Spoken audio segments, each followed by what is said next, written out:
पता नहीं है।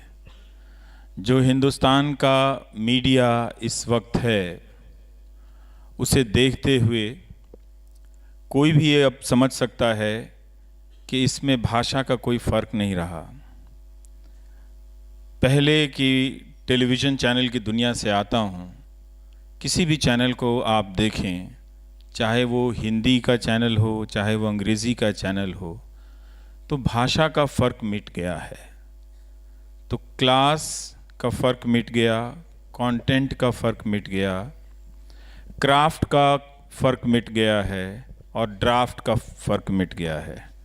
एक ही ड्राफ्ट आता है, उसी ड्राफ्ट को लेकर सबको अपनी अपनी भाषाओं में बोलना होता है। इसको हम सरल शब्दों में प्रोपेगेंडा कहते हैं। मैंने कभी भी अपनी समझदारी के हासिल किए हुए वर्षों में हिंदी, अंग्रेज़ी और दूसरी भाषाओं की मीडिया का फ़र्क इस कदर मिटता हुआ हमने नहीं देखा था। इन सब का ये अब सब बराबर हैं।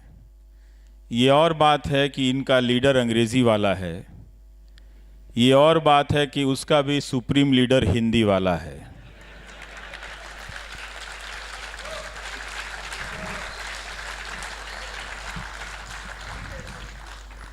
मैं भारत के प्रधानमंत्री की बात कर रहा था।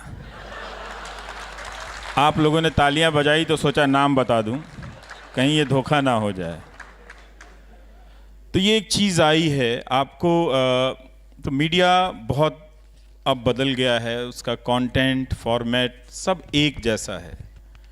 झुकता पाकिस्तान, झुकाता हिंदुस्तान, कांपता पाकिस्तान, कपाता हिंदुस्तान। इसी फ्रेम में अंग्रेज़ी की भी शब्दावलियां हैं और इसी फ्रेम में हिंदी की भी शब्दावलियां हैं, और आपको मालूम नहीं कि इसी फ्रेम में दूसरी भाषाओं के न्यूज़ चैनलों की भी शब्दावलियां रोज़ परोसी जा रही हैं। इतना सेंट्रलाइज्ड कमांड से प्रोपेगेंडा हम सब के जीवन में मीडिया के ज़रिए कभी भी एक साथ एक आंधी बनकर कभी नहीं आया था, जो अब आ रहा है। तो ये एक जो प्रक्रिया थी वो मुकम्मल हो गई है, और ये प्रक्रिया का अंजाम क्या है, वो कर क्या रहा है, वो हमारी नागरिकता, हमारी धार्मिकता और हमारी लोकतांत्रिकता, इन तीनों की जो तरबियत है, जो बुनियाद है, उस पर रोज़ वो हमले कर रहा है। हिंदुओं के भीतर वो एक हिंदू कुंठा का निर्माण कर रहा है और मुसलमानों के भीतर एक मुस्लिम कुंठा का निर्माण कर रहा है।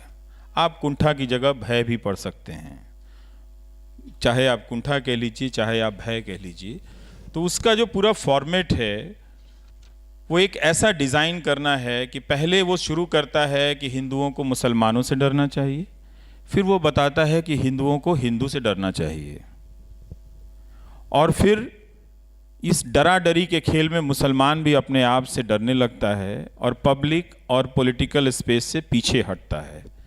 इस प्रोसेस को फास्ट करने के लिए इस वक्त हमारा मीडिया बहुत तेज़ी से लगा हुआ है, जुनून से लगा हुआ है।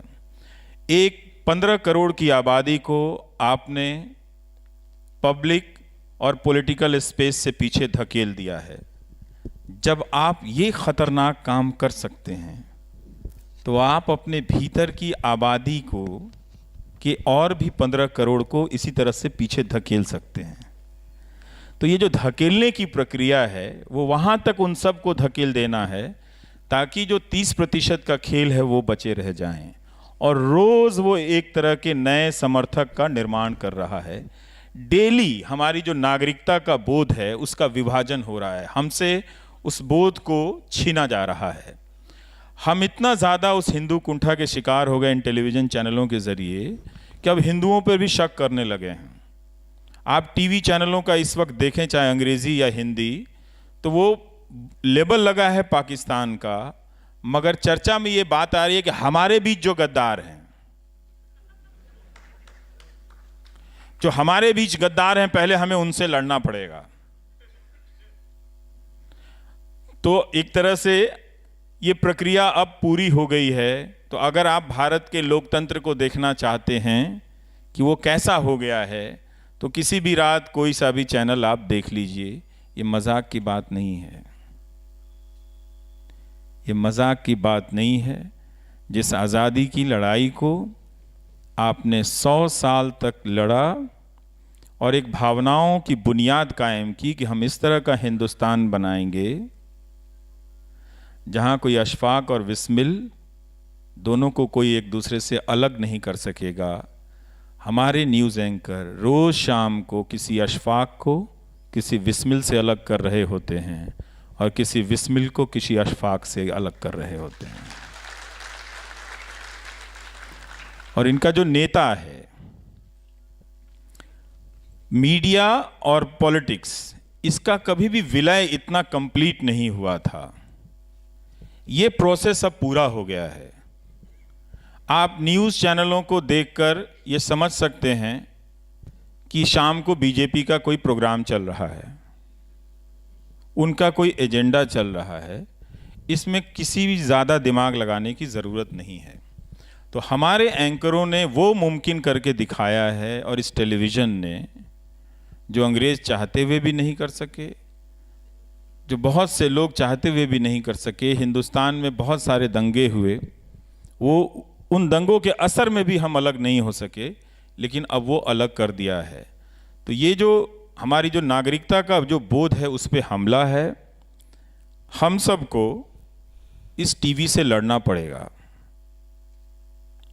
अगर इस टीवी से आप नहीं लड़ेंगे, लोगों को नहीं बताएंगे कि इस टीवी से लड़ना पड़ेगा, नहीं तो ये वो हिंदुस्तान का जो भी तसव्वुर था उसको ये बर्बाद कर चुका है ऑलरेडी।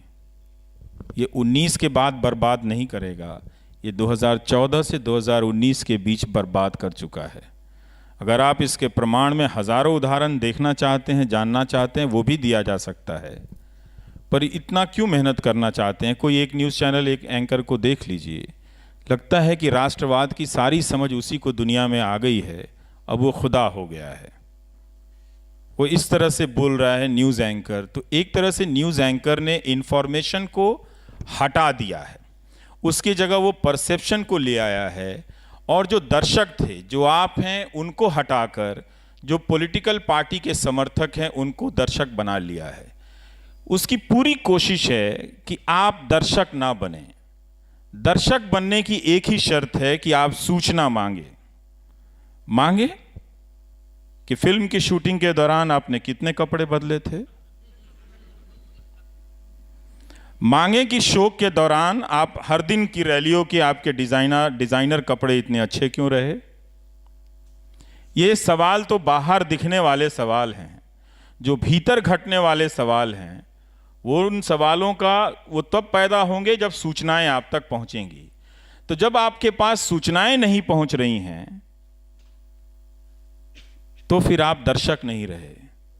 और नागरिक होने के लिए दो ही शर्तें हैं कि आपके पास बराबर से सूचनाएं पहुंचें और आपके पास बराबर से सवाल करने का इख्तियार हो, हक हो।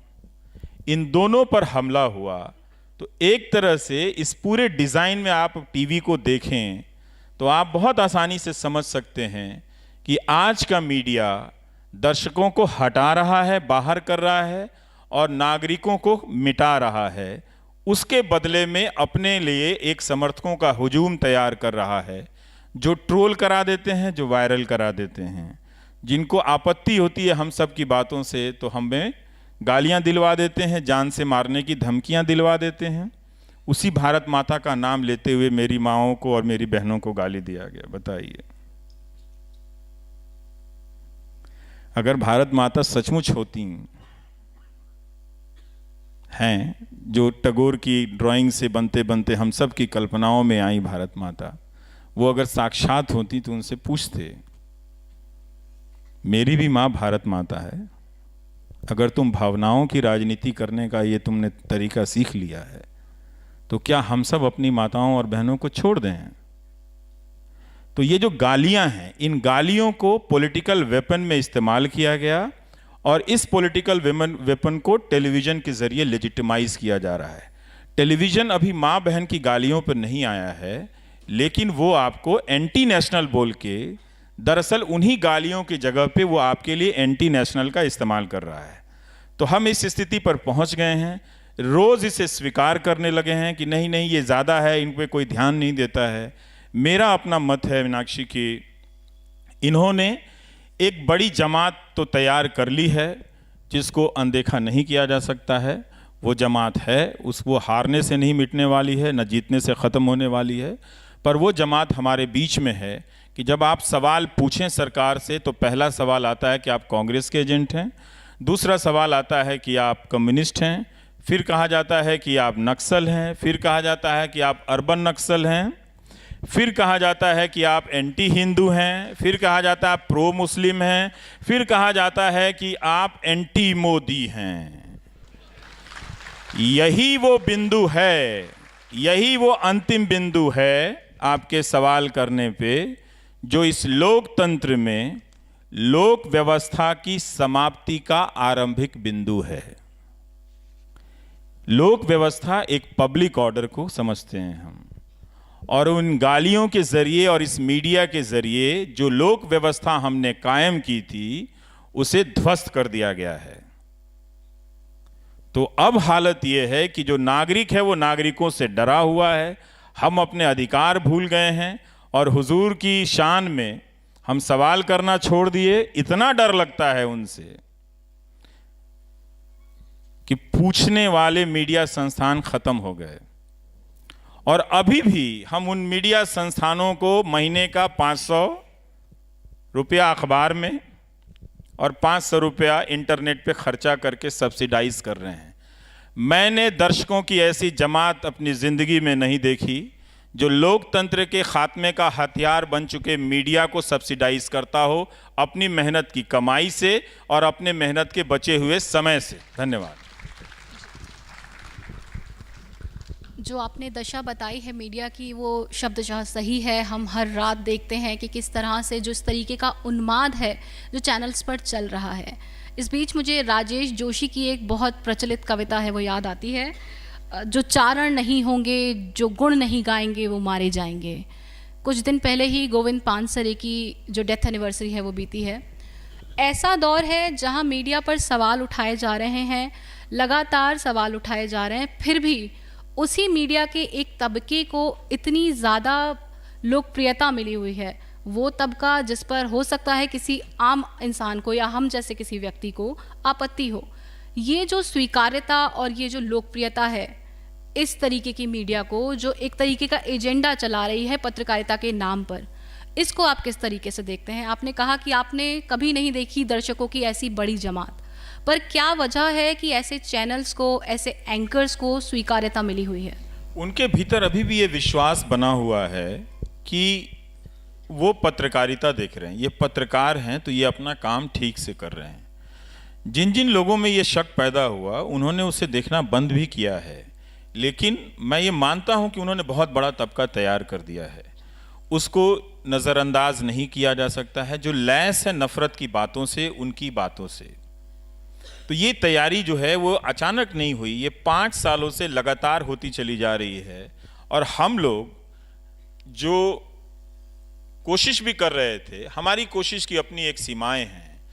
इन्होंने जो किया है वो मुख्य धारा की मीडिया, अखबार, आप हिंदी के अखबारों को देखिए तो उसमें तो सवाल लगता है प्रश्नवाचक चिन्ह भी टाइप करना वहाँ से गायब हो गया उनके हेडलाइन से, ये हालत हो गई है। तो मैं इस तरह से उसने हिंदी के अखबारों के जरिए करोड़ों पाठक अपने लिए ऐसे बनाए हैं जो सूचना विहीन हो गए हैं, इसीलिए वो भीड़ में बदल जाते हैं। जब आप सूचना पूछें तो कहेगा अरे ये तो हमको मालूम नहीं था, ये नई बात कह रहा है, ये कहाँ से लेके आए, ज़रूर ये नक्सल कांग्रेसी एजेंट से लेके अंत में एंटी मोदी वाला आदमी होगा तो ये सवाल कर रहा है। लेकिन ये अचानक नहीं हुआ है, ये एक पूरे डिज़ाइन के तहत हो रहा है। ये कोई एंकर की बदमाशी नहीं है, एक एंकर की बदमाशी नहीं है। ये अचानक नहीं हो रहा है कि किसी हिंदी न्यूज़ चैनल का एंकर खड़ा होकर कह रहा है भारत माता की जय के नारे लगवाएं, तो लगाइए, आप रोज़ शुरू कीजिए, किसने कहा, किसको रोका था। लेकिन हमारा काम जो है कि हमारा काम था इंफॉर्मेशन देना, सरकार से सवाल करना, नागरिक को कबीर बनाना हमारा काम था और संत रविदास बनाना हमारा काम था। हम नागरिक को भक्त बना रहे हैं। हिंदुस्तान के नागरिक कबीर होकर ही लोकतंत्र बचा सकते हैं और रविदास होकर ही लोकतंत्र को बचा सकते हैं। मतलब यही कहने का है कि आप में वो साहस होनी चाहिए, वो हिम्मत होनी चाहिए कि आप दैनिक स्तर पर रोजाना अपने धार्मिक कर्मकांडों को क्वेश्चन कर सकें और सरकार की हरकतों पर क्वेश्चन कर सकें। लेकिन रोज हमें बताया जा रहा है कि हमें यह नहीं करना है क्योंकि देश चाहता है।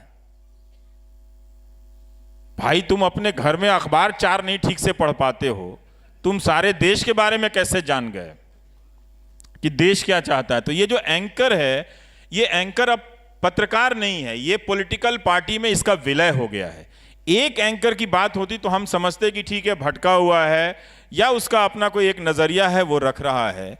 50 से लेकर 60 और कई 100 चैनल ऐसे बैठ के चल रहे हैं। ये क्या हुआ है कि मीडिया में कभी भी इस तरह से, हम सब अपने अपने मजहबों को मानने वाले लोग हैं और कोई हिंदू है, कोई मुसलमान है, कोई यहाँ सिख हैं, कोई जैन है, कोई बौद्ध है, सब अपने अपने धर्मों के मानने वाले लोग हैं।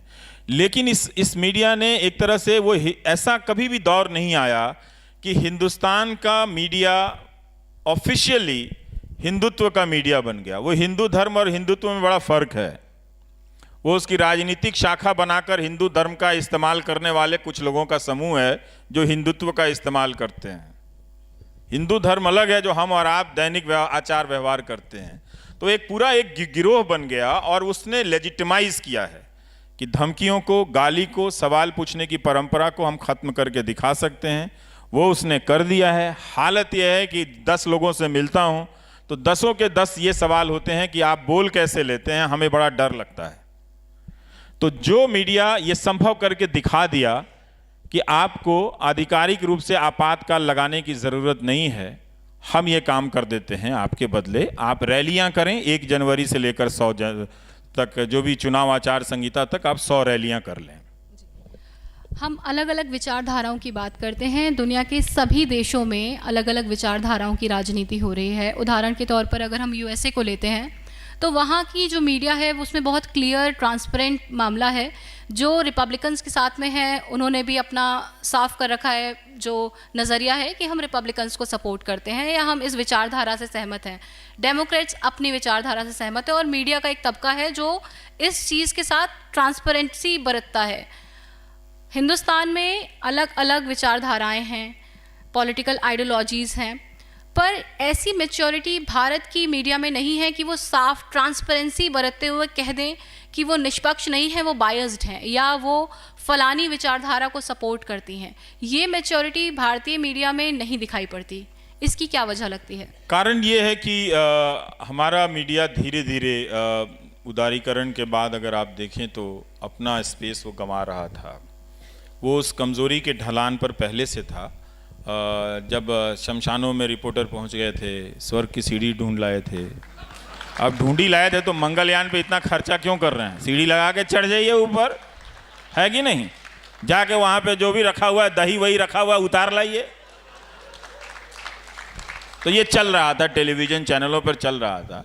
तो हम सब उसको ख़त्म करने में लगे हुए थे। मीडिया का जो एक बेसिक स्ट्रक्चर होता है वही ध्वस्त हो गया। तो अब ये मीडिया नहीं है जिसे हम मीडिया समझते हैं, ये दुकान और सामान है राजनीतिक दल का। अभी तो एक ही दल का है ज्यादातर और एक ही नेता के प्रति समर्पित है। मैंने इतना समर्पण हमने किसी सरकार और किसी नेता के प्रति मीडिया को हमने कभी नहीं देखा था। तो उसका पूरा ढांचा ध्वस्त हो गया, उसकी पूरी बुनियाद बदल दी गई, उसको हटा दी गई। उसका कारण ये था कि पहले बहाना लिया गया कि हमको इससे रेटिंग मिल रही है, मतलब हमको इससे रेवेन्यू मिल रहा है। तो भाई उस रेवेन्यू का तुम क्या किया कि और गिरते चले गए? ना तो आपने रिपोर्टिंग पर खर्च किया, ना आपने न्यूज़ गैदरिंग के संसाधनों पर वो पैसा खर्च किया, लेकिन आप ये बताते रहे उनके सीईओ कि हमें रेटिंग चाहिए तब हमें ऐड मिलता है। ये विज्ञापन देने वाली कंपनियों का भी दिमाग खराब हो गया है। अपना प्रोडक्ट का विज्ञापन वो कितना सुंदर बनाते हैं, भले प्रोडक्ट अच्छा हो या नहीं हो, कितना बढ़िया बनाते हैं। और जिस प्लेटफॉर्म पे वो अपना ऐड देते हैं वो कितना घटिया है। देखिए जरा, दिन भर उस समाज में आग लगा रहा होता, वहां पर अपना वो साबुन तेल बेचने चले आते हैं। तो भाई आप आंख से नजर से कुछ तो दिमाग लगाइए कि आप एक 30 सेकंड का ऐड बनाने में इतनी मेहनत करते हैं और इतने क्लास का ऐड बनाते हैं, तो ऐसी जगहों पर क्यों दे देते हैं जिसकी कोई अपनी वक्त नहीं है, जिसका कोई अपनी स्टैंडिंग नहीं है। तो हम गिर रहे थे 2000 पहले से। मीडिया ने अपनी तमाम नैतिकताओं को ध्वस्त कर दिया था। जो चैनलों की जो दुनिया है, अखबारों की दुनिया में भी यही प्रक्रिया चल रही थी। हाँ, उसके बाद तैयार था पूरा मीडिया कि कोई ऐसा हुकूमत आ सकता है, कोई नेता ऐसा आ जाए जो चाहे तो इसको अपने हिसाब से नचा सकता है, अपने पार्टी मुख्यालय में बुलाकर उनको पर्चा दे सकता है कि आपको यही यही करना है, वही वही होता है, और सारे इस तरह से पीछे बढ़ते चले गए। आर्थिक ताकत मीडिया में कभी रही नहीं। मीडिया जिनके पास रहा, मालिकाना हक का सवाल आपके सवाल से जुड़ जाता है। अब तो एक ही मालिक हैं, वो कब कितने चैनल खरीद लेते हैं पता ही नहीं चलता है। जब सारा चैनल खरीद लेंगे तो जियो जियो होता रहेगा, तब कहां जाएंगे आप? तो वो सब खरीद रहे हैं। तो ये एक सवाल है कि देखिए, अभी तक हम डेमोक्रेसी के सवाल को बहुत ही लापरवाही से लेते आए। हमने उस सवाल को टाल दिया करें, नेहरू जी लड़े थे, गांधी जी लड़े थे, पटेल साहब लड़े थे। हमको उनके याद करने के नाम पर सिर्फ उनका जन्मदिन मनाना है और पुण्यतिथि मनानी है। लेकिन हमने अपनी भूमिकाएं स्थगित कर दी 90 के दशक के बाद से, जब ये उदारीकरण आया कि हाँ, हम इस डेमोक्रेसी को बनाना भी है, इसको लेके चलना है। तो इसकी सारी संस्थाएं हमारे सामने ध्वस्त होती चली गई। तो आज क्या हुआ कि अमेरिका का आप उदाहरण दे रही हैं, उसी अमेरिका में न्यूयॉर्क टाइम्स का 70% रेवेन्यू सब्सक्रिप्शन से आता है, लोग देते हैं, और वो कई $1 बिलियन मिलियन डॉलर का रेवेन्यू है। तो न्यूयॉर्क टाइम्स जो है उस महंगे देश में अपने राष्ट्रपति का मुकाबला कर पाता है। वॉशिंगटन पोस्ट छाप देता है कि हमारे राष्ट्रपति 700 दिनों में 7,000 से ज़्यादा झूठ बोल चुके हैं। यहाँ तो वो गिनने की मीटर नहीं है। वरना हमारे प्रधानमंत्री ने एक काम तो किया ही है, कई और अच्छे कामों के साथ, कि उन्होंने पब्लिक स्पेस में झूठ को लेजिटिमाइज कर दिया है कि झूठ बोल सकते हैं आप ये भी झूठ बोल सकते हैं कि जो न्यू पेंशन स्कीम में अपना रजिस्ट्रेशन कराते हैं वो रोजगार बढ़ गया। बहुत सारे लोगों ने बताया कि हम तो 20 साल से नौकरी कर रहे थे, अब पेंशन मिलने वाला नहीं। रिटायरमेंट के समय हमने एनपीएस खोला तो हम एम्प्लॉयमेंट में गिना गए। बताइए, तो रिटायरमेंट के समय के लोगों को एम्प्लॉयमेंट में गिन देने का काम लोकसभा में खड़ा होकर हमारे प्रधानमंत्री कर सकते हैं, और विपक्ष की वैसी कोई तैयारी नहीं है, होमवर्क नहीं है। तो इस लोकतंत्र में चाहे आप नागरिक हैं, चाहे आप अपोजिशन हैं, चाहे आप न्यूज एंकर हैं या कोई भी हैं, बिना सीरियस होमवर्क किए हुए आप डेमोक्रेसी में पार्टिसिपेट ही नहीं कर सकते हैं। अगर आप गंभीरता से अपना होमवर्क नहीं करेंगे, चाहे वो मीडिया हो, चाहे सिटीजन हो, चाहे वो सोशल ग्रुप हो, ये हम सब की आंखों के सामने भरभराता हुआ गिर रहा है। हमें नहीं मालूम कि जो दूसरी व्यवस्था आ चुकी है, जब वो आधिकारिक रूप से अपना ऐलान करेगी, तब आपकी, हमारी या उनकी, जिनको नहीं मालूम है, जो इंफॉर्मेशन लेस होकर घूम रहे हैं, झंडा लेकर, हर बात में झंडा लेकर निकल गए हैं। सहारनपुर में भी लोग निकल गए बंदूक लेके कि हम सीमा पे जा रहे हैं अपनी दुनाली लेके, और वीडियो भेज दिया उन्होंने। तो हमको सब समझना चाहिए कि किसका क्या काम है। तो मीडिया जो हमारा टेलीविज़न है, अब इसको बदलना पड़ेगा मीनाक्षी। लोगों को बताना पड़ेगा कि चुनाव का समय है। मैं अपील करता हूं कि 2 महीने में कम से कम आप टीवी देखना छोड़ दीजिए। 2 महीना छोड़ दीजिए, आप उठा के फेंक दीजिए टीवी को घर से बाहर। ना मोबाइल में देखिए, ना दीवार पर चिपका के देखिए। 2 महीना तो नहीं देख सकते ना, इतना तो कर सकते हैं। इससे आसान डेमोक्रेसी के लिए मैं क्या मांग रहा हूं आप, कि वो टीवी जो भारत के लोकतंत्र को, अर्जित किए गए लोकतंत्र को बर्बाद करने के लिए दिन रात मेहनत कर रहा है, क्या आप उस टीवी को नहीं छोड़ सकते? छोड़ दीजिए ना, इसका अब कुछ भी नहीं हो सकता है। यह हिंदुस्तान के सबसे ताकतवर नेता की जूती बनकर रह गया है। आप इसे क्यों सर पे उठा रहे हैं? आप नागरिक हैं, मत उठाइए। मैं ये बात किसी अतिरेक में नहीं कह रहा आपसे। आप खुद भी चैनलों को देखिए कि कैसे वो एंकर चिल्ला रहा था कि तेंदुलकर बोल क्यों नहीं रहा है। अरे भाई, तुमसे बोला नहीं जाता, सरकार से सवाल नहीं पूछा जाता, तुम तेंदुलकर से पूछ रहे हो। तुम पूछ लो ना सरकार से। कि पुलवामा पे हमला हुआ, आप रैली संबोधित कर रहे थे, अपनी सरकार की योजनाएं गिना रहे थे आप। 7 दिन बाद जब कश्मीरी लड़कों को मार दिया जाता है, पीट दिया जाता है, तब कहते हैं हमारी लड़ाई कश्मीर से है, कश्मीरियों से नहीं है। ये आप पहले दिन भी कह सकते थे जब आपका होम मिनिस्टर कह रहा था। तो पूछने की उनमें हिम्मत नहीं है, तो वो क्या करता है कि ध्यान ना जाए कि ये सरकार से पूछना हमारा काम है, तो आपके ही बीच कह रहा है कि आप इनसे क्यों नहीं पूछ रहे हैं, ये एंटी नेशनल है। अब वही 4 लोग एंटी नेशनल इनको मिले इतने बड़े देश में, 4 एंकर और एक वकील। अब उनसे बोर हो गया तो एक तेंदुलकर गावस्कर को खोज के ले आए। जिस गावस्कर और तेंदुलकर ने अपने क्रिकेट के जरिए हमको अपने इंडियननेस में, हिंदुस्तानियत पे गर्व करना सिखाया, अपने हुनर को साधना सिखाया कि हम भी जीत सकते हैं, वेस्ट इंडीज की टीम को हटा सकते हैं, उस गावस्कर से भी आप पूछ सकते हैं। यही आपके सामने हुआ, यही इस मीडिया ने किया। तभी मैं कहता हूं, मेरा बस चलता तो मैं देश के हर आदमी से कह आता कि तुम इस 2.5 महीने के लिए टेलीविजन चैनल मत देखो, इसने तुम्हारे मुल्क की बर्बादी का ठेका लिया हुआ है। इसमें ना तुम्हारी आवाज है ना तुम्हारी बात है। एक और बात मैं कहना चाहता हूं, भटक जाऊंगा, कि इस मीडिया ने क्या किया है कि पब्लिक को ही डिलेजिटिमाइज कर दिया है। डेमोक्रेसी में पब्लिक एक लेजिटिमेट यूनिट होती है। अब आप देखेंगे इन चैनलों पे पब्लिक का कोई इशू नहीं है, कोई इशू पब्लिक का नहीं है। किसी भी तरह से किसान आते हैं तो किसान का इशू नहीं है। ये आजकल अर्धसैनिक बलों की तरफदारी करने में लगे हुए हैं, उनकी शहादत का फायदा उठा रही हैं न्यूज चैनल वाले। लेकिन जब वो आए थे हजारों की संख्या में अपने पेंशन की मांग को लेकर, कोई नहीं गया था, कोई नहीं गया था। और आज भी मैं कहता हूं कि तुम 1 घंटे का प्रोग्राम इनके पेंशन के लिए करके दिखा दो, करके दिखा दो, वो नहीं कर पाएगा। तो उसने हर किसी ने जाके जो नागरिकों को, जो पब्लिक को डिलेजिटिमाइज किया है इस टेलीविजन ने। अगर पब्लिक ये बात नहीं समझेगी तो बहुत देर हो चुकी है। अब इस देरी का नतीजा भुगतने का टाइम आ गया है। और इसी डिलेजिटिमाइज करने के कारण जो ये समर्थक बनाए हैं इसको हटा के, वो ये वही ग्रुप है जो इतना ताकतवर अपने आप को महसूस करता है, एंटाइटलमेंट उसका इतना है कि वो सुबोध कुमार सिंह को भी मार देता है और अखलाक को भी मार देता है। गाय दोनों जगह है,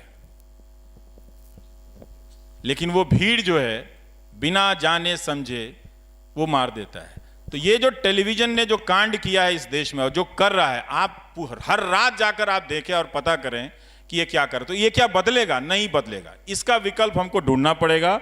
इसका विकल्प हमको विकल्प के रूप में मीडिया को खड़ा करना पड़ेगा। जो उद्योगपति हैं उनमें हिम्मत नहीं है, उनमें हिम्मत नहीं है। उनकी कोई फाइल पकड़ी जाती है और फिर अचानक टेलीविजन चैनल का लाइन बदल जाता है, उनमें हिम्मत नहीं है। तो हमको अगर डेमोक्रेसी को बचाना है, लड़ना है, तो अपने एक मीडिया संस्थान को ऐसा बनाना होगा कि ज़्यादा से ज़्यादा वो नैतिकता पर खड़ी हो।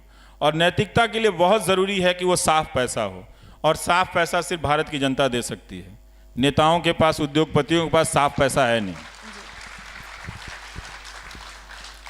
मेरा सवाल आप ही की बात से निकला है कि जब जनता पैसा देना शुरू करेगी, जिस तरीके से इंडिपेंडेंट मीडिया के विकल्प जो आ रहे हैं, द वायर जनता के पैसे से ही चल रहा है, और भी न्यूज़ वेबसाइट्स हैं, स्क्रॉल है, न्यूज़ लॉन्ड्री है, ये सब वैकल्पिक मीडिया आ रहा है और ये जनता से गुजारिश करता है कि आप हमें चलाने के लिए हमें रेवेन्यू दीजिए, जिससे कि हमें ना कॉरपोरेट पे डिपेंड रहना पड़े, ना हमें सरकारों पर डिपेंड रहना पड़े।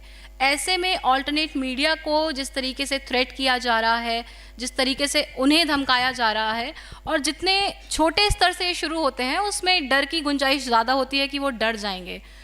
आपका कहना है कि वैकल्पिक मीडिया एक जो है ये मेन स्ट्रीम मीडिया के सामने अगर खड़ा हो जाता है तो स्थितियां बदल सकती हैं। ऐसे में जब डराया जा रहा हो चारों तरफ से, जब चलने के लिए कैसी भी पत्रकार रखेंगे आप, कैसा भी संस्थान होगा, आपको तनख्वाह देनी होगी, एक छोटा सा ही रिसोर्स होना चाहिए आपके पास फाइनेंस का। तो जब ऐसा डर हो, इतने कम रिसोर्सेज हों, तो वैकल्पिक मीडिया कैसे खड़ा हो पाएगा? ये बड़ी चुनौती है, खासकर भारत जैसे निम्न मध्यम वर्गीय देश में चुनौती तो है कि क्या उसके पास इतने संसाधन आएंगे कि जिसमें वो पत्रकारों को करियर भी ऑफर कर सके और वो पत्रकारिता भी कर सके। दूर दराज के गाँव में जाने के लिए, मैं टेलीविज़न वाला हूँ तो मैं जानता हूँ इस बजट के सिस्टम को, बहुत खर्चे होते हैं। आप 3 दिन 4 दिन अगर ना रुकें स्टोरी पर, लोगों के बीच ना जाएं, तो वो मुकम्मल स्टोरी आपके पास आती नहीं है, आ नहीं सकती है किसी भी कीमत पे। तो अभी तक हो ये रहा था कि जनता अखबार को तो पैसे दे रही थी, पर वो जान नहीं रही थी कि हमारा तौर तरीका क्या है, काम करने का तरीका क्या है। इसी ध्वस्त किए गए दौर में कुछ लोग जो सतर्क हुए हैं, वो अब ये समझ रहे हैं कि पिछले 5 साल में जो बड़ी खबरें हैं, जिनसे बड़े सवाल पैदा होते हैं, वो आपके मुख्य धारा के अखबारों ने नहीं लाया, जिनको लेकर आप रोज़ सुबह टॉयलेट में जाते हैं। वहाँ पे खबरें बंद हो गई हैं। वहाँ पे जो हुजूर के यहाँ से आदेश आता है वही छप जाता है, बीच बीच में कुछ और छप जाता है जिसमें कहते हैं कि नहीं हम जर्नलिज्म कर रहे हैं। वो नहीं है। आप देख लीजिए कि जितनी भी बड़ी खबरें हैं वो इन्हीं वायर से आई हैं, इन्हीं स्क्रोल से आई हैं और कैरावन मैगजीन से आई हैं। जितनी भी बड़ी खबरें, अगर सरकार को अगर क्वेश्चन करने की जो बातें, अब अचानक सारी सूचनाएं गायब करके कह रहे हैं कि बताइए भ्रष्टाचार के आरोप कहाँ हैं। अब छपेगा ही नहीं राफेल में, तो अब आरोप कहाँ से दिखेगा। और ये भी देखिए कि आप इस देश के नागरिक होने के नाते इस बात को कैसे बर्दाश्त कर गए कि जो खुद हजारों करोड़ के घोटाले में डूबा हुआ है, वो हजारों करोड़ की मानहानि का दावा कर रहा है। इस देश की अदालत में बैठे लोगों ने कैसे बर्दाश्त कर लिया कि वो मानहानि को करने के लिए आए हैं और वकीलों को खड़ा कर गए, जो 500 करोड़ जमा नहीं कर सकते और वो कई हजार करोड़ की मानहानि का दावा कर रहे हैं पत्रकारों पर।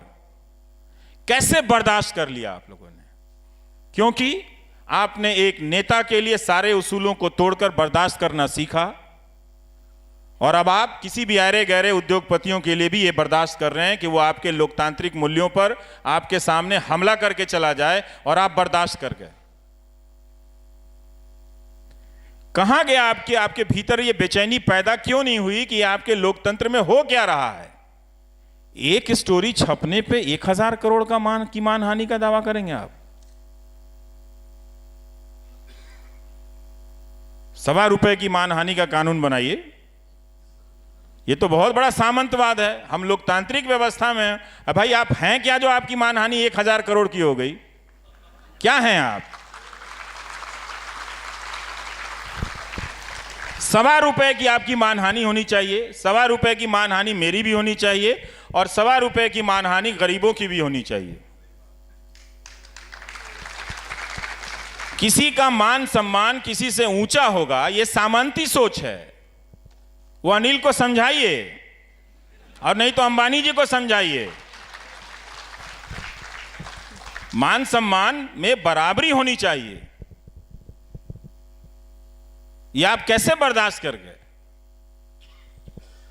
हम सब की जो जिंदगी है, उसका जो सम्मान है, संविधान हम पे बराबर रूप से हम पे अर्पित होता है कि हम सब एक दूसरे के बराबर हैं, भाईचारे में, मजहब के सम्मान में, मौलिक अधिकारों के इस्तेमाल में हम सब बराबर हैं। तो उनकी मानहानि 1000 करोड़ की कैसे हो गई? 1.25 रुपए की होनी चाहिए, मेरी भी 1.25 रुपए की होनी चाहिए, आपकी भी 1.25 रुपए की होनी चाहिए। तो मानहानि का कानून बदलिए। ये जो डराने की जो बात है, पर बड़ी बात है कि आर्थिक रूप से संपन्न होने से पहले या सक्षम होने से पहले इन नई वेबसाइट्स ने बड़ी खबरें की हैं, अपना इरादा बताया है, उन्होंने लोहा लिया है। वरना मुख्य धारा के न्यूज़ रूम में उद्योगपतियों के बारे में बोलने की परंपरा समाप्त हो गई है, और उन्हीं के जरिए, उन्हीं के इस्तेमाल से डेमोक्रेसी खत्म की जा रही है। डेमोक्रेसी कोई डिब्बा नहीं है कि कोई वहां से ले गया। डेमोक्रेसी के खत्म होने की बात का मतलब यह है कि आप जो उस कुर्सी पर बैठे हैं, आपके बोलने की आज़ादी चली जाएगी, आपके सोचने की आज़ादी चली जाएगी, आपके लिखने की आज़ादी चली जाएगी, और आप एक गुलाम स्थिति में रहेंगे। तो जब इसी स्थिति में रहना था तो फिर 100 साल क्यों लड़े आप? नहीं लड़ते जब गुलामी ही स्वीकार थी। तो इस तरह से जो छोटे छोटे वेबसाइट पर जब हमला किया, मैं उम्मीद कर रहा था कि लोगों को खड़ा होना चाहिए था, और सबसे ज्यादा तो हमारे प्रधानमंत्री को खड़ा होना चाहिए था। इस डेमोक्रेटिक सेटअप के सबसे ज्यादा लाभार्थी कौन है? वही हैं इस वक्त, तो वही हैं। इस डेमोक्रेटिक सेटअप के सबसे बड़े बेनिफिशियरी कौन है? वही हैं। तो वो किस तरह का पब्लिक ऑर्डर बना रहे हैं, या जो पब्लिक ऑर्डर खराब हो रहा है उसके प्रति उनकी चुप्पी। चूंकि अब वही सब जगह हैं, हर तरह की योजनाओं में उन्हीं का फोटो है। मंत्री का तो मंत्री नजर नहीं आते हैं, वो तो ट्वीट करने में लगे रहते हैं। भारत का शिक्षा मंत्री शिक्षा पर जितना ट्वीट नहीं करते, उससे ज्यादा प्रधानमंत्री के ट्वीट को रीट्वीट करते हैं। प्रकाश जावड़ेकर। इतनी क्राइसिस है एजुकेशन में, लेकिन अच्छी बात यह कि हमेशा हंसते हुए दिखते हैं। 5 साल में आपने कभी उनका सीरियस प्रेस कॉन्फ्रेंस देखा, सुना आपने एजुकेशन पे? नहीं। कोई पूछने वाला है? देशभक्त चैनल कोई नहीं पूछेगा। तो सवाल को नहीं पूछने के लिए आप भारत माता की जय का इस्तेमाल करते हैं। देखिए, आप इतिहास को बदल रहे हैं। भारत माता की जय का इस्तेमाल हमने सवाल को पूछने के लिए किया था। अंग्रेजी हुकूमत से हमने सवाल पूछने के लिए भारत माता की जय बोला था। अब ये न्यूज़ चैनल आप सवाल ना पूछें, इसलिए वो आपके बीच में आके कहता है बोलो भारत माता की जय। अरे भाई, हम बोलते ही हैं, तुम डराते क्यों हमको? तो ये एक मीडिया का जो एक पैटर्न है, बहुत सारी चीज़ें खराब हो रही हैं। इसके बीच जो चीज़ें बन रही हैं, मैं देखना चाहूँगा कि क्या जो मेन स्ट्रीम मीडिया का जो रीच आउट है, जो उसकी पहुँच है, उसको कोई मैच कर रहा है। कोई वायर मैच कर रहा है, या कोई स्क्रोल मैच कर रहा है, कोई न्यूज़ लॉन्ड्री मैच कर रहा है, कोई ध्रुव राठी मैच कर रहा है, बहुत सारे, कोई अभिसार शर्मा, कोई आरफा मैच कर रही हैं। अकेले लड़ना थोड़ा मुश्किल होता है, पर अच्छी बात है कि लड़ रही हैं। हमारी दोस्त आरफा, वो कुछ भी कहती है, उनकी बात गलत नहीं होती, उनका मजहब नजर आता है लोगों को। तो आप क्या खड़े हुए, या लोग क्या खड़े हो रहे हैं कि आरफा खानम जब बोलेंगी तो उनकी बात गलत हो सकती है या सही होती है, हो सकती है, हम इस पे विचार करेंगे। क्या हम उनके मजहब को आगे करेंगे? ये बुज़दिल इंडिया है जो सवालों से भागता है और भागते हुए भारत माता की जय का इस्तेमाल करता है। ये बुज़दिल इंडिया है। वो जो एक एंकर, मैं यहां आने से पहले उस एंकर का कार्यक्रम देख रहा था, तो वो कह रहे थे उनको कोई फर्क नहीं पड़ता है।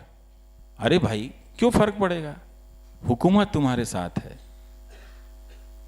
तुम्हारे ऊपर कुछ होता है, धक्का मुक्की होती है, तो अलीगढ़ मुस्लिम यूनिवर्सिटी के बच्चों पर देशद्रोह का मुकदमा हो जाता है, तुम्हें क्यों फर्क पड़ेगा? तुम क्यों कह रहे हो कि तुम्हें फर्क पड़ेगा? फर्क आरफा को पड़ना चाहिए, अभिसार को पड़ना चाहिए। ये क्यों इतने बड़े देश में 4 लोगों का बोलना इतनी बात अहम कैसे हो गई? इतना सा सोच लेंगे, आपको जवाब मिल जाएगा। फिर आप मुझसे ये नहीं कहेंगे कि मोदी जी ने एक तो अच्छा काम किया होगा, वही तारीफ कर देते आप। जब मैं गाली देने वालों से बहस करता हूं तो वो कहते हैं अक्सर मुझे, एक तो अच्छा काम किया होगा। इतने सारे अच्छे काम किए, बताया तो मैंने कि कितना सारा अच्छा काम किया। जी, आपने जिस तरीके से जिक्र किया शिक्षा मंत्री का, शिक्षा को लेकर आपने एक बहुत लंबी सीरीज़ की थी, शिक्षा को लेकर आपने बहुत सारा काम किया। उस सब के बाद आपको क्या हिंदुस्तान में जो शिक्षा प्रणाली है उसका क्या आकलन आप करते हैं?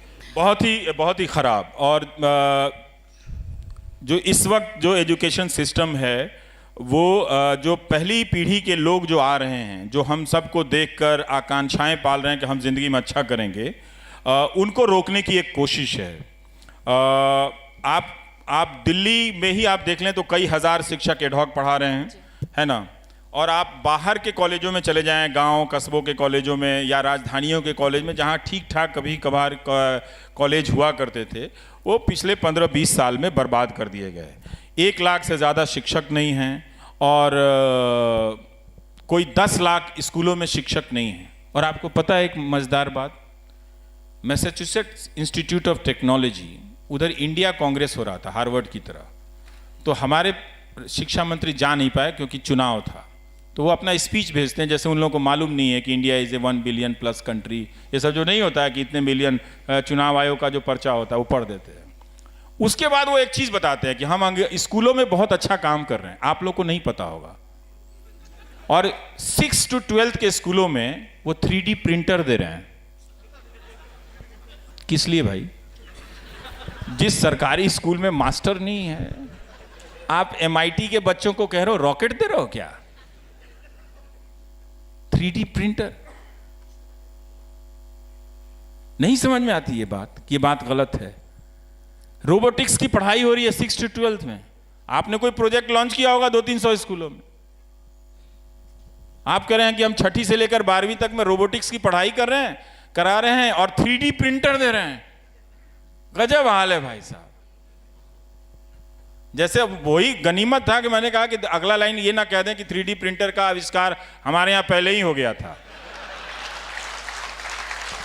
वो नहीं कहा तो मुझे लगा कि हाँ ये शिक्षा मंत्री हैं। जब दावा उन्होंने नहीं किया कि 3D प्रिंटर का आविष्कार हमने प्लास्टिक सर्जरी से पहले किया था, तब लगा कि हाँ वो शिक्षा मंत्री हैं। बहुत ही बुरा हाल है। अब मुझे दुख होता है कि इसका सबसे बड़ा सफरर कौन है? स्टूडेंट्स हैं। और स्टूडेंट्स ही, छात्र ही इस शिक्षा व्यवस्था में गिरावट को या इसके राजनीतिक कारणों को नहीं पहचान पाते हैं और वो इस तरह से इस बर्बादी की कंटिन्यूटी को बनाए रखें। मैं खुद जानता हूं कि बिहार में ऐसे लाखों छात्र, मैं हैरान हूं कि वो फंस गए हैं। उनका BA का इम्तहान 3 साल की जगह 5 साल में पूरा नहीं हुआ और बहुत सारे अनअफिलिएटेड कॉलेजेस हैं जिसमें एडमिशन लेने के कारण कुछ कानूनी अड़चनें आ गई, तो कोई 10,000 20,000 बच्चे बर्बाद हो गए।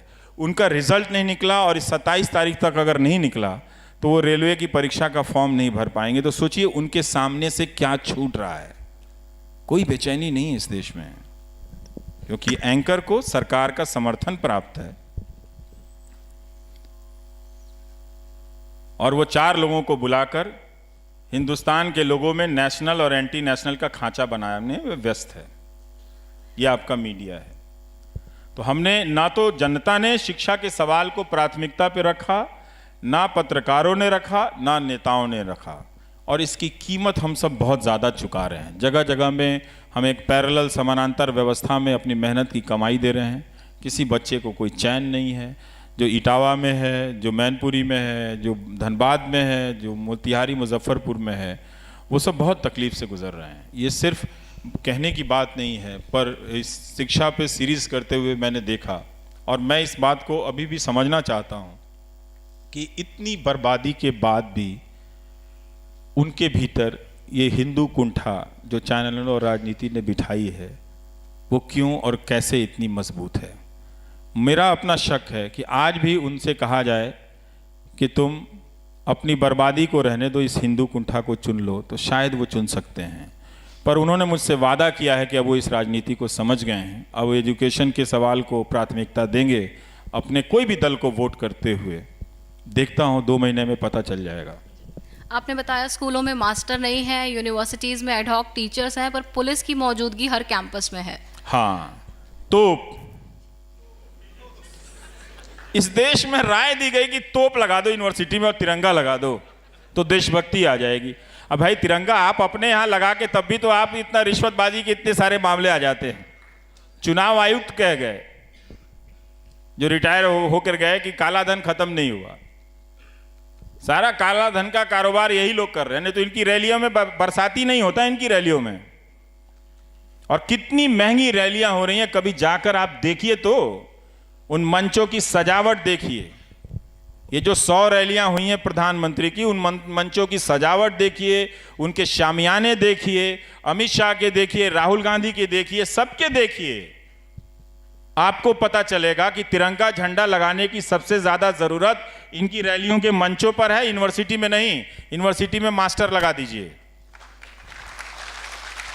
एक से एक खराब वाइस चांसलर इस दौर में नियुक्त किए गए, एक से एक। बीएचयू का एक प्रोफेसर है, मेरा ही फोन नंबर डाल के ट्रोल कर रहा है। बताइए। मेरा अगला सवाल यही है कि जिस तरीके से ट्रोलिंग, थ्रेटनिंग, धमकियों को इंस्टीट्यूशनलाइज कर दिया गया है, जिस तरीके से इसको एक लेजिटिमेसी मिल गई है कि हाँ, अगर कोई मनमाफिक बात नहीं कह रहा तो उसे धमका दीजिए, उसकी माँ बहन को गाली दे दीजिए, उसका नंबर सार्वजनिक कर दीजिए और कहिए कि इसको गाली दे। जिस तरीके से ये पूरा भ्रम फैलाया गया है, इसी भ्रम के साथ दूसरा सवाल मैं जोड़ देती हूँ कि क्या आपके परिवार की प्रतिक्रिया होती है इस तरीके की धमकियों पर?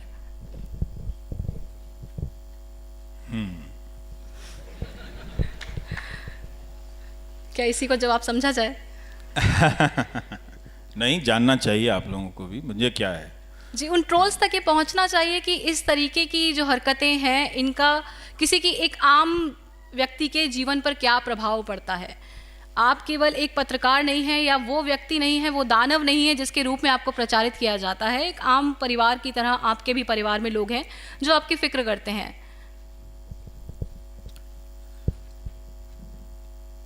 भारत के इतिहास में गालियां रही हैं, लेकिन सांस्कृतिक यात्रा में गालियां रही हैं, वो आ गई किसी भी तरीके से। लेकिन 2014 के बाद से जिस तरह से गालियों के लिखने का दौर चला और बोलने का दौर चला, वो कभी भी नहीं रहा। तो जो चौराहे की बहस थी वो अब ड्राइंग रूम में हो रही है और हम लोगों के फ़ोन नंबर पे हो रही है। इसमें ज़रा भी भ्रम रखने की ज़रूरत नहीं है कि गाली देने वाले लोग कौन हैं। अगर उनको मेरी निष्पक्षता को लेकर चिंता हो रही होती तो ट्रोल मैं नहीं हो रहा होता, बाकी 50 एंकर हो रहे होते। तो उनको मेरी निष्पक्षता की चिंता नहीं है। उनको चिंता यह है कि जब हमने सबको खत्म कर दिया तो ये कैसे बचा रह गया है। तो वो हताश हैं। मेरे बचे होने के को लेकर या मेरे जैसों के बचे होने को लेकर वो हताश हैं। तो वो गालियां देते हैं, ट्रोल करते हैं। अगर मैं कहूं कि इसका कोई भी असर नहीं होता है तो ये ठीक बात नहीं होगी। अगर असर नहीं होता तो हम कहते भी नहीं। और इसलिए कहते हैं कि इसलिए नहीं कहता कि मैं कोई बहुत बेचैन हो गया हूं इनसे, बल्कि इसलिए भी आपसे बताता हूं, मैं लिखता हूं। मेरे दोस्तों से काफ़ी बहस होती है कि तुम क्यों ये बात पब्लिक में डालते हो। मैं हमेशा कहता हूं कि ये एक एस्टैब्लिश्ड पॉलिटिकल स्ट्रक्चर के तहत हो रहा है, इसलिए पब्लिक में ये बात डालनी चाहिए कि गालियां दी जा रही हैं। बहुत ही वो मारने काटने की गालियां, तर्क वो करना नहीं चाहते हैं। उन्होंने वो बहुत सारे लोग यहीं पे दिखा रहे थे कि एक वकील साहब प्रोफेसर हैं, जानते नहीं मेरे बारे में, लेकिन फोटो लगाए हुए हैं कि एंटी नेशनल है और अपना स्टूडेंट फॉलो करते होंगे। तो एक तरह से ये एक नेटवर्क बना है कि हम सब के बीच से एक समर्थक बनाने की लगातार कोशिश की जा रही है। जैसे ही आप दर्शक, नागरिक से दर्शक बनते हैं और दर्शक से लॉयल दर्शक बनते हैं और फिर दर्शक से जैसे ही आप समर्थक में बदलते हैं, फिर आपको सवाल से का कोई मतलब नहीं रह जाता। फिर आप उस पार्टी के लिए झंडा उठा लेते हैं। और यही प्रक्रिया वो ज़्यादा से ज़्यादा वो करने की कोशिश कर रहे हैं। तो खूब गालियाँ पड़ती हैं, धमकियाँ पड़ती हैं, इससे ज़िंदगी पर असर पड़ा है। अच्छी बात ये हुई कि घर में बंद रहने के कारण मैं ज़्यादा लिखने लगा हूँ, तो 25,000 शेयर हुआ ना। हाँ, मैंने पूछा ना कि जब न्यूज़ चैनल युद्ध का मंच सजा रहे थे तो आप गांधी जी के नाम पर शांति पुरस्कार लेने चले गए। तो मैं बैठ के पढ़ता रहता हूँ, लिखता रहता हूँ, तो ये अच्छी चीज़ें हुई हैं। परिवार के लोगों पे भी असर तो पड़ता ही है कि जब हम परेशान रहते हैं तो ज़रूर हमारे दोस्तों पे भी असर पड़ता है। और हम कोई लोहे के नहीं बने हुए हैं, डर हमको भी लगता है। और जिसको भी डर नहीं लगता उससे थोड़ा सा बचिए, उससे दूर रहिए। जो भी बात बात पे सीना खोल ले, सीना दिखा दे, दूर रहिए। ऐसे बहादुरी नहीं होती है। हर दिन अपने डर को जीतना ही बहादुरी है। हर दिन अपने आप को बहादुर घोषित करना बहादुरी नहीं है। तो बहुत गालियां पड़ती। मेरे फ़ोन पे पिछले 5 दिनों से, जब वो 14 तारीख को पुलवामा अटैक हुआ, तो अचानक कहने लगा आप एंटी नेशनल हैं। मैंने कहा मैं कैसे एंटी नेशनल हो गया भाई, तो समझ में नहीं आया। तो वो कोई अवार्ड सेरेमनी था, उसमें मैं कुछ बोला या न्यूज़ चैनलों को, तो उन्होंने उसके बाद से भयानक ट्रोलिंग शुरू हुई। और मेरे फ़ोन पे एक फ़ोन नहीं, 2 फ़ोन नहीं, 3 फ़ोन नहीं, मतलब 5 दिनों तक लगातार मैं एक शब्द टाइप नहीं कर पाता था अपने फ़ोन पे, इतने फ़ोन आते थे लगातार। तो उनको देखना ही एक तरह से हदस जाना है कि आंखों में चुभता है कि इतना फ़ोन कौन कर रहा है, कौन कर सकता है, किसको मुझसे इतनी दिक्कत हो गई है। भाई जब आपको 15 लाख नहीं मिले उनसे तो दिक्कत नहीं हुई, हमने तो ऐसा कहा भी नहीं था कुछ, आप मुझे ट्रोल कर रहे हैं। ये कहां से आया है? और वो सारे ट्रोल करने वाले, गालियां देने वाले क्यों अंत में जाकर ये सवाल पूछते हैं कि आप एंटी मोदी क्यों हैं? हम कहां एंटी मोदी, हम तो मोदी की मदद करते हैं सवाल पूछ के, ताकि समय पे पता चल जाए। तो बहुत ही खराब हालत है मीनाक्षी। और ये सामान्य, मैं यही सोचता हूं कि आम नागरिक के अंदर जब ये भय बैठता होगा तो वो कितना भयानक होता होगा। मुझे तो फिर भी इसकी आदत हो गई। अगर आपके फोन पे कोई 4 दिनों तक लगातार हजारों की संख्या में फोन और 3000 से ज्यादा मैसेजेस भेज दे गालियों के, उनको देखना, उनको डिलीट करना, सबको एक बार में नहीं कर सकता क्योंकि पहले के कुछ मैसेजेस बहुत ज़रूरी होते हैं, उसको रखना पड़े, इसलिए आप सबको एक साथ बल्क में डिलीट नहीं कर सकते हैं। उनको डिलीट करने के लिए ही मुझे रोज़ 3-3 घंटे 4-4 घंटे बैठकर ये करना पड़े, तो ये वो काम कर सकते हैं। तो इसीलिए उन्होंने क्या किया है कि इसके ज़रिए पब्लिक के बीच में ही पब्लिक को एक दीवार बना दिया है। वो इस लड़ाई में अब सामने नहीं है, वो उपदेशक हैं। 7 दिन तक लड़ाई हो जाए फिर वो कह सकते हैं कि हमारी लड़ाई कश्मीर को लेकर है, कश्मीरी लोगों से नहीं है। वो कह सकते हैं क्योंकि उनको बहुत सारी रैलियां करनी होती तो कुछ ना कुछ कहना है तो कहीं ना कहीं कुछ कह देते हैं वो। तो ये एक व्यवस्था बनी है जिसको उन्होंने लेजिटिमाइज किया, या उनकी पार्टी की पॉलिटिक्स ने लेजिटिमाइज किया है। ये अब 5 साल के बाद अगर आप नहीं देख पाएंगे तो कब देख पाएंगे? ज्यादातर ट्रोल करने वालों को वो क्यों फॉलो करते हुए नजर आते हैं? और वही सिर्फ ट्रोलिंग की बात नहीं है, उनके पार्टी के जो नेता हैं, जो आईटी सेल के जो व्हाट्सएप ग्रुप में जो मैसेजेस चलते हैं, सबकी भाषा एंकर से लेके वहां तक एक हो गई है और वो सब एक दिशा में जाती हुई दिख रही है। तो हम लोग सोशल साइंटिस्ट भी हो गए हैं, देखते देखते तो समझ में तो आती है ना बात की ये बात आ कहां से रही है और जा कहां से रही है। तो बहुत खराब है, इसको रोज झेलना, गालियां बच्चों के बारे में, परिवार के बारे में झेलना। हम सब अपनी माँ को बहुत प्यार करते हैं, सिर्फ उन्हीं की माँ नहीं है कि जो जाके बैंक में लाइन लगा के फ़ोटो खिंचवा लें। मेरी भी माँ है और मैं भी अपनी माँ की बड़ी इज्जत करता हूँ। न्यूज़ रूम की आप आलोचना करते रहे हैं, पर मीडिया का जो एक तबका है जो जिस तरीके की हरकतें कर रहा है सब वाकिफ़ हैं। नहीं, वो एक तबका नहीं है, वो बड़ा तबका है। जी, बहुत 900 चैनल हैं इस देश में। हम तो 2 ही 4 चैनल को जानते हैं, पर ये काम कई 100 चैनलों से हो रहा है। पर मीडिया में खुद को इवैल्यूएट करने की, अपना खुद का आकलन करने की कोई ऐसी रिवाज नहीं रही है।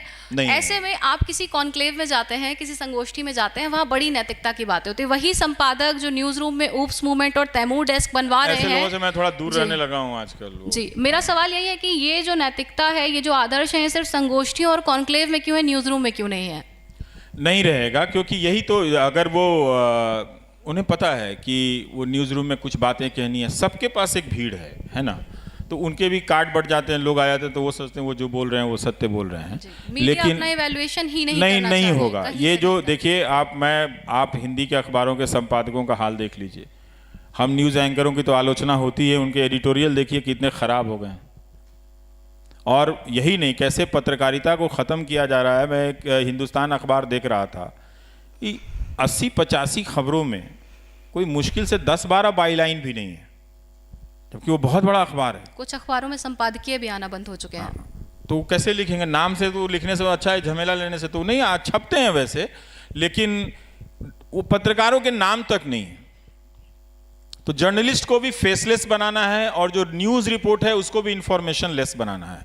अभी तक जो आप अखबार पढ़ते हैं, अखबार पढ़ने से पढ़ना नहीं आ जाता है। ज़रा ध्यान से एक एक न्यूज़ आइटम को पढ़िए, तब आपको ये खेल पता चलेगा। ये मेरा मसला नहीं है, ना तो ये आरफा खानम शेरवानी का मसला है, ये इंस्टीट्यूशनल मामला है। और व्यक्तियों का, 2-4 व्यक्तियों का होना भी बहुत दुखद है। क्यों 2-4 व्यक्ति होने चाहिए जो अपने व्यक्तिगत तौर पे कर रहे हैं, या क्यों 2-4 वेबसाइट होनी चाहिए? 900 न्यूज़ चैनल हैं। आज आप एक भी न्यूज़ चैनल का नाम नहीं ले सकते कि ये जर्नलिज्म कर रहा है। तो काहे के लिए आपके घर में है?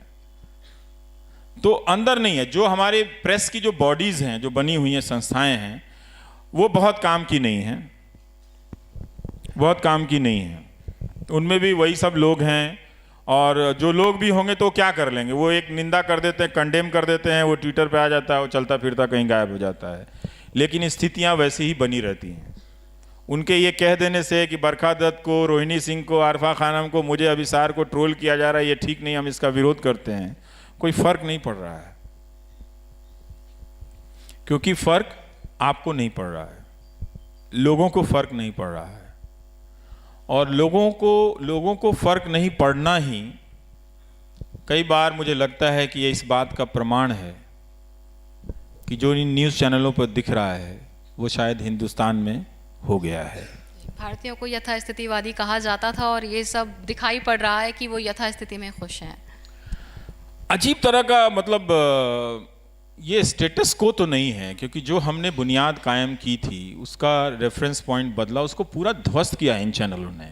अब आप देखिए कि वो कहाँ से कोई सवाल पूछ रहे हैं, है ना? तो अगर आप देखें तो ये एक पुराना स्टेटस को था वो ध्वस्त हो गया है। एक नई चीज़ इन्होंने बनाई तो ज़रूर है, और जिसमें जो अमर्यादा है, जो अनैतिकता है, उसको प्रतिष्ठित किया है। जो पहले से चली आ रही थी उसको स्थापित किया है, प्रतिष्ठापित किया है। तो जो अमर्यादाएं हैं, जो अनैतिकताएं हैं, उनको नैतिक बनाया है, उनको मर्यादित किया है। ये काम तो इन्होंने किया ही है कि अब आप चैनलों पर आकर देखिए। एक चैनल पे मैं देख रहा था कि 2 आर्मी के सज्जन रिटायर्ड जानकार बैठे हैं, और बगल में एक प्रवक्ता कह रहा तेरा नेता लुच्चा है, तेरा नेता लुच्चा है, और ये लुच्चा है, वो लुच्चा चल रहा था उसमें। मैं ये सोच रहा था कि अच्छे भले लोग भी जाकर इस गंदगी को क्यों लेजिटिमाइज कर रहे हैं? वो क्यों जाते हैं? हिंदुस्तान की आर्मी जेंटलमैन आर्मी कही जाती है, वो क्यों ऐसे एंकरों के बगल में बैठते हैं?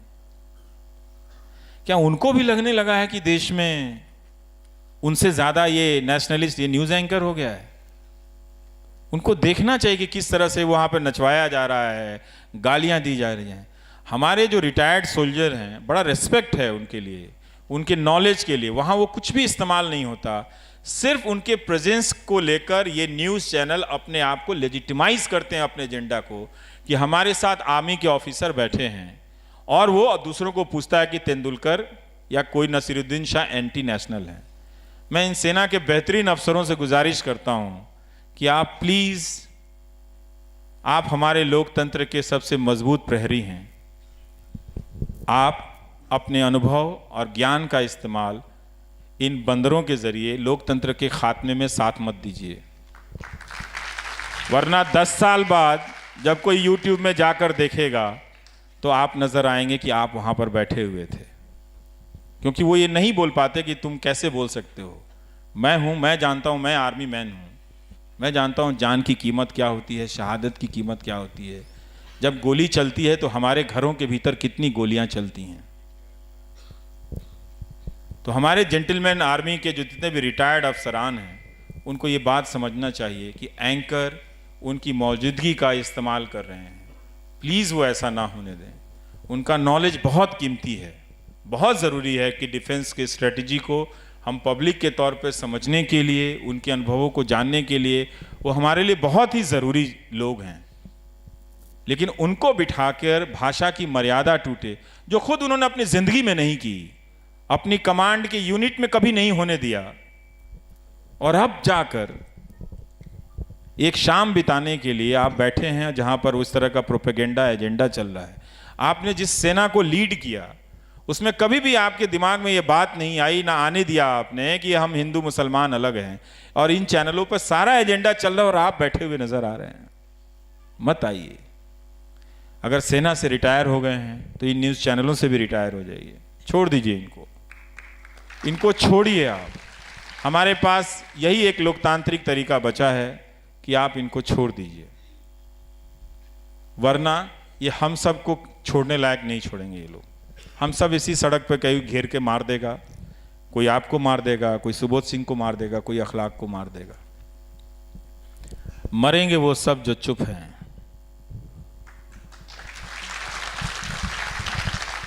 कोई गोली से मरेगा, कोई धक्का मुक्की से मरेगा और कोई भूख से मरेगा। मरेंगे तो सब। पर अंबानी जी की मानहानि ₹1.25 की होनी चाहिए। हाँ, मेरी भी, प्रधानमंत्री की भी मानहानि ₹1.25 की होनी चाहिए और राष्ट्रपति की भी मानहानि ₹1.25 की होनी चाहिए। सबकी मानहानि ₹1.25 की मानहानि, एक धनहानि, एक मानहानि, ₹1.25। आप भी नारे बना रहे हैं आज। हाँ, तो यही समझा रहा हूं उनको। तो बंदी जनता ज्यादा समझती है। नहीं, ये बात नहीं है। हमको ये बात समझना है कि ये जो नारों की शक्ल में बातें कही जाती हैं, बहुत ज़्यादा इनसे प्रभावित होने की ज़रूरत नहीं है। वो पॉलिटिक्स में लोग अपने आप को कम्युनिकेट करने के लिए कहते हैं, लेकिन आप सिटीजन हैं, अपनी नागरिकता को बचाइए। बहुत सारी चीज़ों को जानने की कोशिश कीजिए। थोड़ा 1 घंटा ज़िंदगी में निकालिए हफ्ते में कम से कम, कि जब बैठ के आप गंभीर रूप से उन्हीं समाचार पत्रों का, घटनाओं का विश्लेषण करें। आप अपने तौर पे, आप जो इस टीवी के ज़रिए बाहर भी सुन रहे हैं, मैं उनसे भी कह रहा हूँ कि वो भी एक तरह से वो मेहनत करें। लोकतंत्र में मैं हमेशा एक बात को, इस प्राइम टाइम को करते हुए समझा हूँ, जो पहले मैं नहीं समझता था। मैं यही समझता हूँ कि लोकतंत्र में नागरिक होना, मेरे नज़र में IIT का इम्तिहान सबसे मुश्किल था, क्योंकि मैं मैथ्स में सबसे ज़्यादा कमज़ोर था। तो मैं हमेशा मानता हूँ कि लोकतंत्र में नागरिक होना,